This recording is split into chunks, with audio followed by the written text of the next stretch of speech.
punishment is important for accountability for those non-state entities such as national corporations and things like that. It's you know, pinpointing and focusing that punishment on the leadership, and also punishing an organization financially. Most of these organizations have the number one priority of making a profit. And so I think it's important, so punishment is important, and there are ways to punish those non-state entities. And I think concentrating on the leadership, you know, when individuals assume a leadership position, there's a certain accountability that's associated with assuming that leadership position. And all these organizations have leaders that exercise power. And so again, going after the leadership, I think, is important, but the concept of punishment is extremely important, again, for that accountability for an organization. Now, speaking about the state is a little more complex, I think. All I can say about that is that I think that the dangers and all those negative things associated with war, spillover, unintended consequences, unintended effects, I think actually have a value. They have a value in the international system because it's almost a given association with war. And it has a value of deterrence when it comes to war. A lot of, when it comes to the international system, a lot of philosophical foundations that talk about war use this as a main driver, use this deterrence that's associated with all these factors as a main driver for peace. I guess questions I want to put back to you would be, how do you punish the leader of the corporation then in a way that effectively punishes the corporation for the reasons that you say would provide a justification for deterrence, for example, for accountability?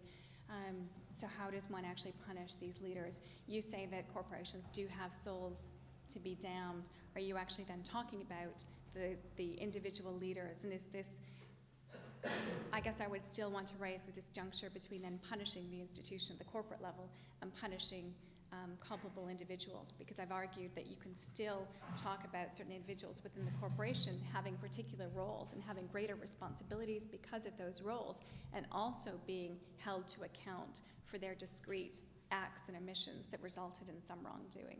So I'm arguing that that's possible as well, but is that something that's distinct from punishing the institution as a whole, or is this a way of punishing the institution as a whole? The advantage to going after the leadership is that you're not punishing the institution as a whole. You're not punishing those people that work for the institution. So you're not risking misdirected harm. Is that what you're? Right. You're not destroying the institution and its purpose. Okay. What you're doing is going after the leadership, and that's one of the advantages of going after the leaders, is that you're not the notion of unintended harm is actually, I think, being upheld by going by doing, if you want to call it a surgical strike against the leadership. It's interesting.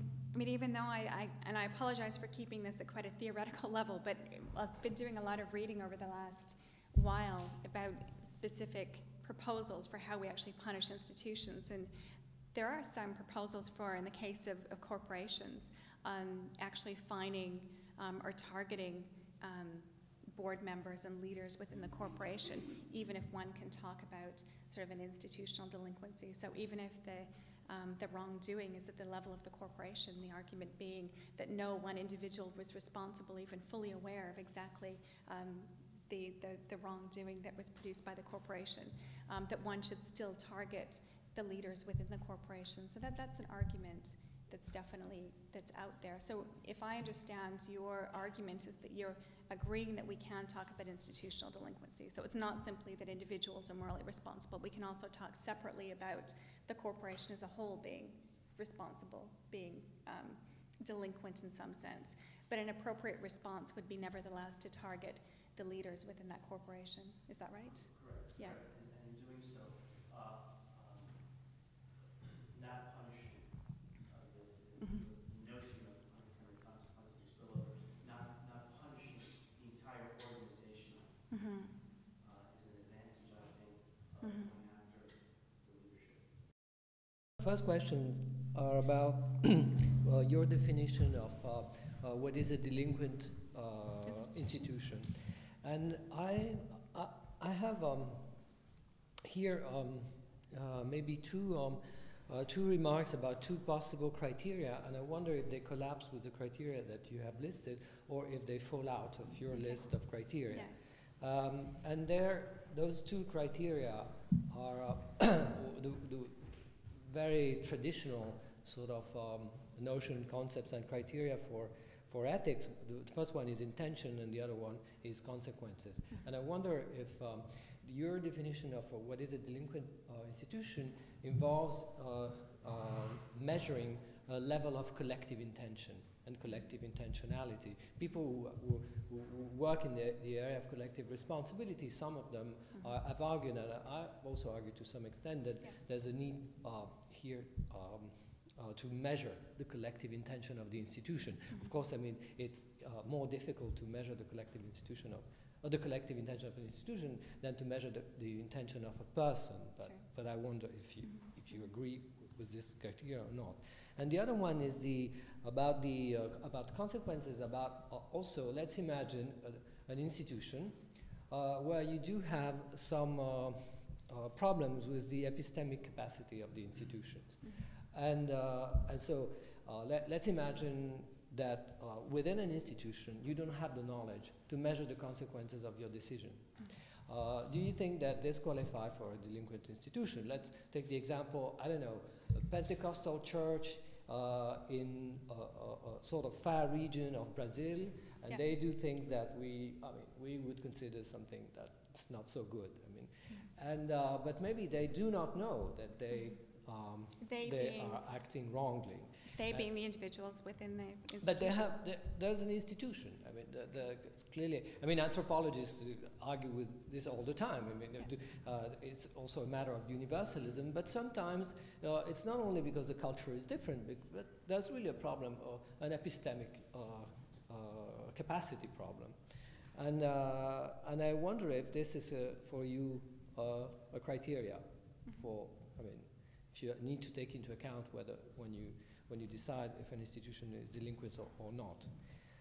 The other question, for example, I worked on the Swiss bank's responsibility vis-à-vis World War II, and multinational corporations are being held accountable for present wrongdoing, but also sometimes for past wrongdoing. And a question that raises very often then is, how far do you go? And is there proxy responsibility by proxy? I mean, the Swiss bankers of today, after all, they haven't taken the decision to cooperate with the Nazis. And I would argue that there is this kind of responsibility because they work on the profits that have been cashed by their predecessors. And then the other, we'll have more questions, but the last one, it's very puzzling, and it's, sorry? That's 4 questions. Yeah. I promise it's the last one. It's about the very definition of punishment. And you took the example of economic sanctions. Originally, in the sort of Wilsonian framework, I don't recall the exact words used by Woodrow Wilson when he talked about sanctions, but I think maybe he used the word punishment. But he said that basically you have to strike very hard. Because what? The country is culpable. Those are bad people. And this is clearly a punishment. But you took the example of smart sanctions. I don't know, I've never thought about this in terms of whether it's a punishment or not, but my reaction would be that I don't know if it's a punishment, the smart sanction. Because smart sanction, the punitive dimension, has been clearly sort of, people are trying to distantiate themselves vis-à-vis the punitive dimension. And smart sanctions are a tool of coercion. But to me, punishment implies the fact that there's a relation between the punisher and the punished, which implies that the punished is morally culpable. And in the case of targeting political leaders, it's not so much because you believe that they're culpable of wrongdoing, it's because you want to coerce them. As if, for example, you would use economic sanctions in order to stop a criminal from robbing a bank. But that's not punishing the guy, it's just stopping the guy from doing this. Punishing is really inflicting harm. And here, that's my reaction. It's a question, I wonder. What is a delinquent institution, I think, was the first one, and you brought up other criteria that you asked whether I'd taken into account. And one is intention, and you were talking about collective intention. And I think the terminology can be incredibly problematic and difficult, and one is the distinction between collective and corporate. And some people think of collective as being when it's sort of distributive within a group, when something is shared, a sort of shared intention, and corporate meaning it exists at the level of the group or the corporation, which you know, of course. Yeah. Sure. To answer your question, I didn't use the word intention, but I think that my criterion of a decision-making structure that would allow for purpose of action on the part of the corporation is similar to what you're talking about. And if one way of answering might be that I would want to say that the corporation might arrive at a decision that's independent of and different than all of the individual positions within the corporation, I think that that's possible. And I think not only is that possible, but that's a strong reason for saying that we can actually have responsibility at the level of the corporation. I think that's possible. If you would say that means I'm talking about a corporate intention, okay, but that's my way of asking if that makes sense. Your question about consequences was the next one, I think. And you talked about instances where, and you said they, but did you mean, I think you meant the corporation might not be aware of the consequences of, for example, acts and emissions. Is that correct? And I would say that yes, you can still hold the corporation morally responsible even if it was unaware of the consequences of exact acts and emissions, if it should have been aware of them and if it could have been aware of them, because we can talk about negligence and recklessness and, yeah. But I was thinking about cases where they could have not. I think if they could not have, because that's, yeah, I mean, it's something that, one of the things, okay. Religious groups, for example. That they could not, I think we have to talk about concrete examples because I think there's something interesting there and I'm not trying to evade the question. Yeah, because I would argue that if there are cases where a group, an institution, has certain internal weaknesses or certain external constraints that would mean that it couldn't be aware of certain circumstances, then perhaps we wouldn't hold it morally responsible. But I think I don't want to let certain corporations off the moral hook, so to speak, if they should have been aware and they had, they could have.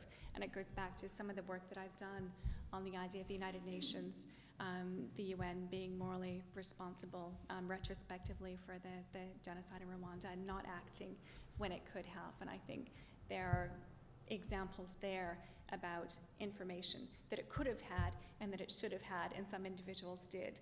And it shouldn't be let off the moral hook in that case. So, but we can come back to that.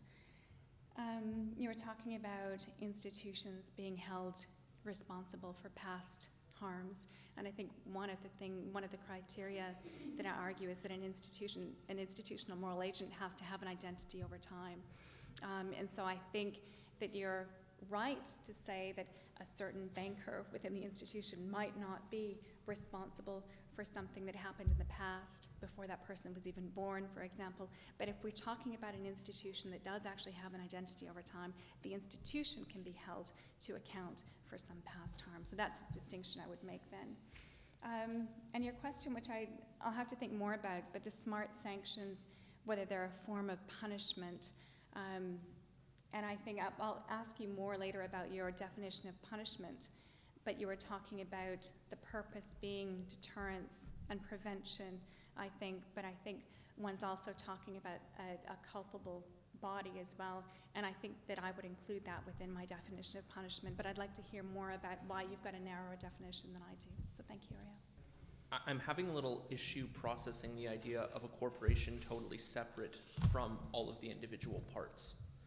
At what point is a corporation just all the individual parts? I mean, when are individuals not altogether the corporation, if that makes sense? Just trying to figure out when a corporation is separate from its individual pieces, from the members of that corporation, because it seems like then it's not an issue of punishing the individuals. We should be punishing the individuals who are guilty of that. And is there a corporation where the entirety of the individuals involved in that group have been guilty? Or is it merely that there are individuals in a corporation that are, and should we not then seek to punish the individuals rather than the total, for justice's sake? Yes, there are a lot of questions there. When is the corporation separate? And I think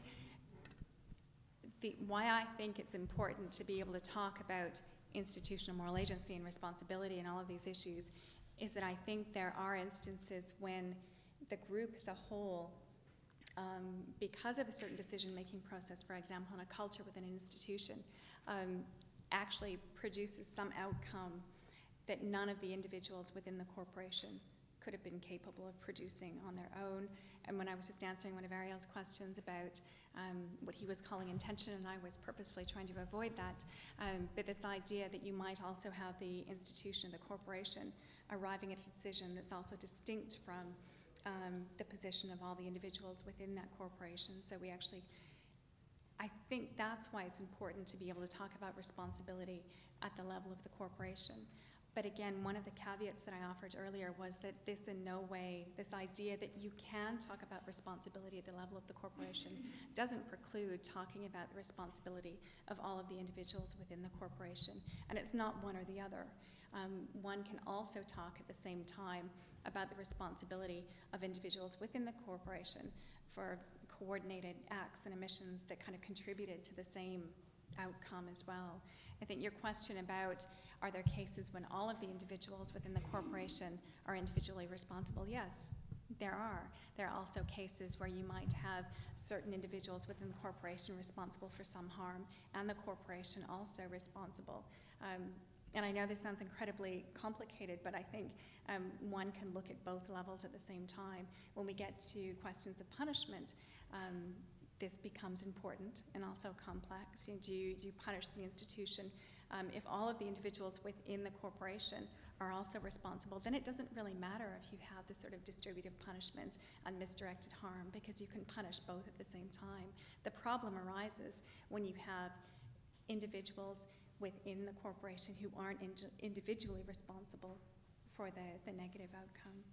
I feel like I'm being really abstract in the way I'm answering that, but does that begin to answer your question, or am I not quite getting? It does. It gives a framework, which is nice. Yeah, okay. I think your argument would be strengthened if you looked a little bit more into, there seems to be a lack of a moral criterion justifying punishment. Because it seems like any kind of punishment, it's impossible to do punishment without affecting other people. If we find out that Professor Beardsworth is a serial killer, any incarceration, I lose him as a thesis advisor, the institution loses him as a scholar, and so there has to be, there's always damage to any sort of punishment actions. Yeah. So there has to be some kind of justification. I would put forward perhaps the only morally justified reason for punishing is coercive behavior designed to change behavior to serve a greater public good. So in the case of murder, to prevent Professor Beardsworth from continuing to carry out murder. And with that kind of criterion, you can then judge, how effectively is punishment against corporate entities. In terms of, is it possible to punish corporate entities, I have a couple of examples. I would say yes. Corporate entities. Is it possible? Corporate entities die all the time. After the BP oil spill, the Mineral Mining Service, which was the federal agency overseen with regulatory overview of oil drilling, was hung, drawn, and quartered. In other words, it was reorganized in the federal government and ceased to exist. its functions dispersed amongst various other federal agencies. And it was done, and you can judge that in terms of, was that a just punishment? Well, they had so abjectly failed in their moral duty that as a corporate identity, it was justified in them no longer existing. Sure. In the private sector, banks go into bankruptcy, antitrust legislation breaks up monopolies. The bigger question comes in, what happens when sort of the corporate death penalty is not justified? So in terms of Iraq and sanctions against weapons of mass destruction. And if the value criterion is the punishment designed in such a way to achieve a behavior change to serve the outcome, then I would argue, the socially beneficial outcome, I would argue the experience of the 1990s, sort of after the invasion, all the information came out, was in fact those sanctions had caused the regime to decide to abandon possessing weapons of mass destruction, which was the only moral justification for why you would inflict all of this extra harm, was because the need for them to give up those weapons. And the fact that the objective was secured by the means, you could argue that it's justified. But without having some kind of moral criterion for what is just punishment, does the punishment fit the crime, it's very hard to answer the question. Okay, there are a lot of points there. The first one, you need a moral criterion justifying the punishment. I agree, absolutely. And you said there's always a negative effect.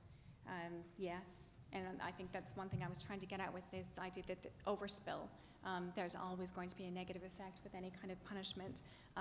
Overspill might be acceptable, but it must be proportionate, so I want to get at that.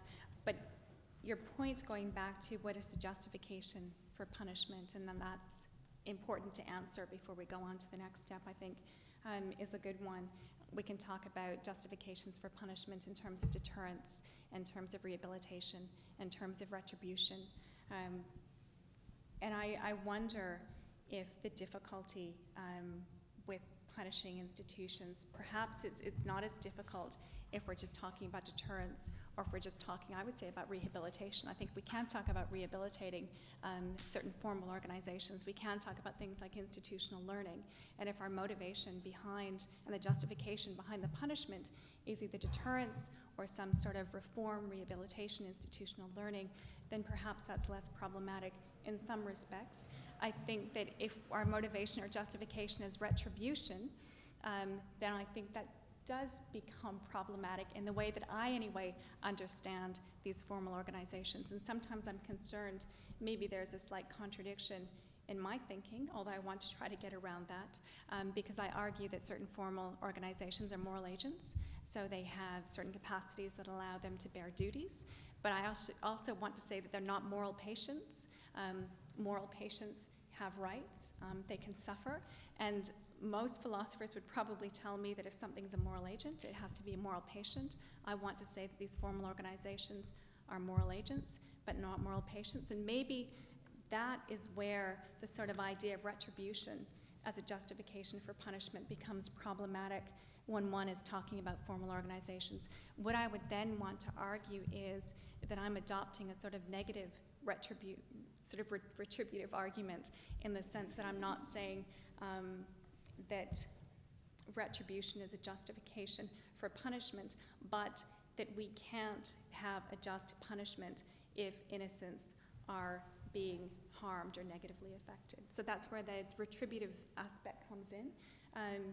But I think that perhaps if we're talking about a more consequentialist argument in terms of reform, rehabilitation, deterrence, then that can make sense in terms of the corporation or the formal organization. I wanted to go back to the question of targeting leadership as as an individual way to punish a moral actor. I guess my question would be if certain institutions, whether they be companies or nation states or international organizations, if they can be deemed moral actors, how do we reconcile ourselves with the fact that leadership can change, the composition of the leadership can change, and can current leadership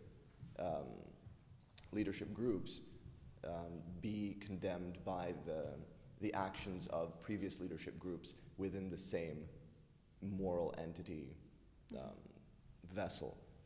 Should a chairman or members of a board change in a company, and then something destructive happen in that company, will the current administration be the leadership that needs to be targeted, or will it go back to someone who is no longer in power?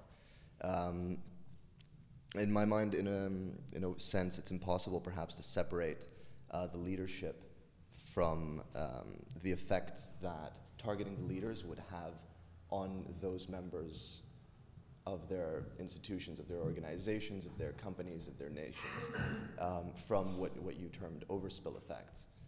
It seems very hard to differentiate that. For example, if there is an oil spill with due to a tanker falling apart, breaking, crashing, that means that the leadership, even if that is targeted, then individuals within that corporate structure will suffer because the company has to cut back wages, they have to fire the perpetrator or whoever they deem is to blame, and that's automatically going to affect that corporation in some way. The same with the Greek financial crisis right now. It's that the people in power right now perhaps weren't the ones who got them into this situation, but they represent the nation state as the leaders of that state. So they have to answer for what's being done in the past by the leadership. And even those who are voluntarily or involuntarily linked to them are going to suffer the repercussions that the global financial community sees fit to place upon the nation state at this point. So I guess Is there a question there? Yeah, my question is, to what extent can the sins of the father be visited upon the structures in place at a certain time if institutions can be considered moral actors? You talked about punishing the leadership for sort of institutional delinquency. I think that's what, and it goes back to an earlier comment where, sorry, I don't know your name, but yeah, was arguing that perhaps even if the institution, so the organization is delinquent and that's where responsibility is, maybe the most effective form of punishment is directed towards the leadership. Now, I'm not saying that that's the argument that I'm adopting. I think that's an interesting one. If one were to make that argument that punishing the leadership is a way of responding to institutional delinquency, then presumably, according to your argument, even if the leadership does change, but the institution endures over time, then one could punish sort of a subsequent leader for a past crime of that institution. I mean, there might be problems with that, but according to your argument, the answer would be yes. Right, but how fair would that be in terms that's of my, overspill? Yeah, I mean, but that's why when I'm going back to sort of not just overspill, I would call that, someone could say that's misdirected harm if we're saying we're punishing the individual as an individual for an institutional wrongdoing or harm. Okay, but I think the gentleman who made the argument initially was saying, he's not saying, I think he was saying that because certain leaders have a certain role with the institution, that it makes sense to punish the leader even if the wrongdoing was at the institutional level. I do have issues with that in terms of this idea of misdirected harm, but then it goes back to a comment that was made a few minutes ago about how is one actually justifying the punishment to begin with. If one is justifying it purely in consequentialist terms as sort of a deterrent, then perhaps it doesn't matter. But because I've got this sort of negative, retributivist sort of constraint on what I think is appropriate, I think that punishing sort of somebody who's innocent is problematic. Sorry, I don't mean to kind of go around the question, but it seems like it brings a lot of these issues together. I would like simply, but basically, to challenge the usefulness and the efficiency of punishment of institutions in order to, if that is the aim of your exercise, bring about voluntary change in behavior and mindset. You presuppose a need for punishment. Why? How much punishment do we need in international relations? And here, or how much rather positive inducement do we need for efficient change of behavior? And now, last word as a lawyer, I've gone through times where criminal lawyers were all about punishment. They have given up the theory of punishment and moved into the influence of behavior. international relations, in your definition, seems to go back to a field where criminal law has left it decades ago. Thank you. Okay. Thank you for those comments. I think, and it's probably my fault for not bringing out these caveats more clearly, but I wonder if we actually agree more than you're acknowledging. You said you want to challenge the usefulness of institutional punishment, which was really my starting point in the paper when I went back to engaging with this idea of punishment with a great deal of hesitation and worry, because I think that there are these significant problems with punishment. You said that I presuppose the need for punishment, but actually that was going back to beginning to engage with this issue. I've always challenged the need for punishment, and that's why I said there are all of these other means of responding to delinquent institutions, and yet whenever I talk about moral agency and responsibility, a question is always, well, it must have implications for punishment. So to be clear, my purpose in trying to address this is to see what this idea, this model of institutional moral agency can tell us about the problems with punishing institutions. It's not at all based on some assumption that punishment is sort of the most important or is a necessary aspect of world politics. I think it's an incredibly problematic one. So I'm trying to take this sort of theoretical framework and use it to critically engage with what I think are some prevalent arguments for punishment. So in that respect, I think we probably agree. And the positive inducement? The positive inducements in a sense of incentives rather than as being punishment. As being punishment? No. Sorry, as an alternative to, rather than punishment. Sanctions, boycott, or others. Yes.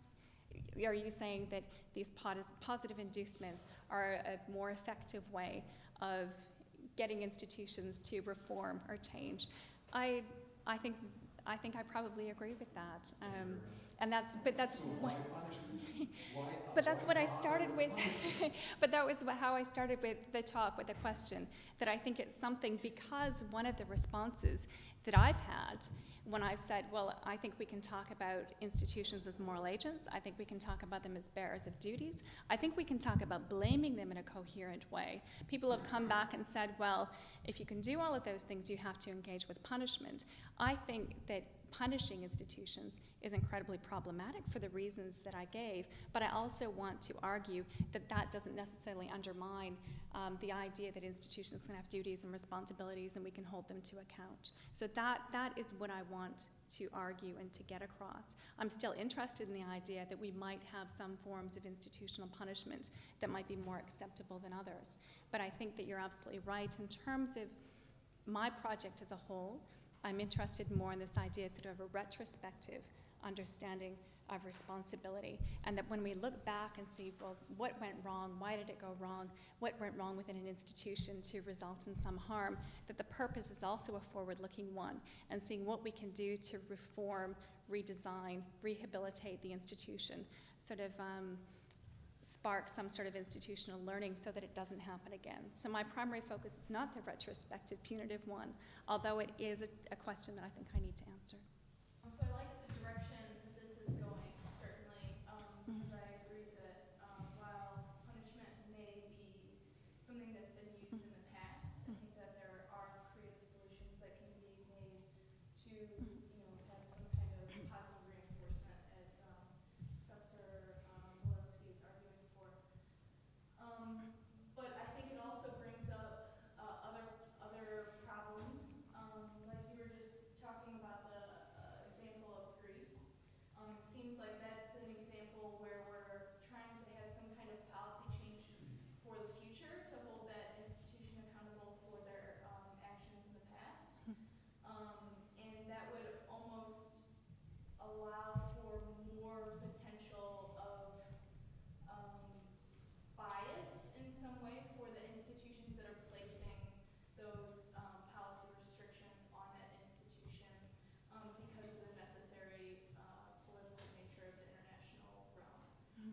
So is that something that we need to think about as well? Was the question who decides on that sort of policy change that would then hold some institutions accountable? Yeah, I think that's incredibly important, and I think that's not a question that's come up, but I think that it's also a problem with when we talk about punishment in world politics. Do we have sort of supranational authority that decides who is guilty and who is culpable, and that is a practical problem with talking about punishment in world politics, and one that I absolutely agree with. I think because, again, I'm tending to take this critical perspective on why it's even difficult to talk about punishment at the institutional level, because if we were to punish the institution, I mean, can we do that without punishing individuals as individuals? I mean, that's a separate problem. But the idea, if one were to argue that yes, absolutely, institutional punishment is possible, who has the legitimate authority to decide that an actor should be punished, and how does that work? So absolutely, I think I'm just agreeing with you. That's a question that would need to be addressed too.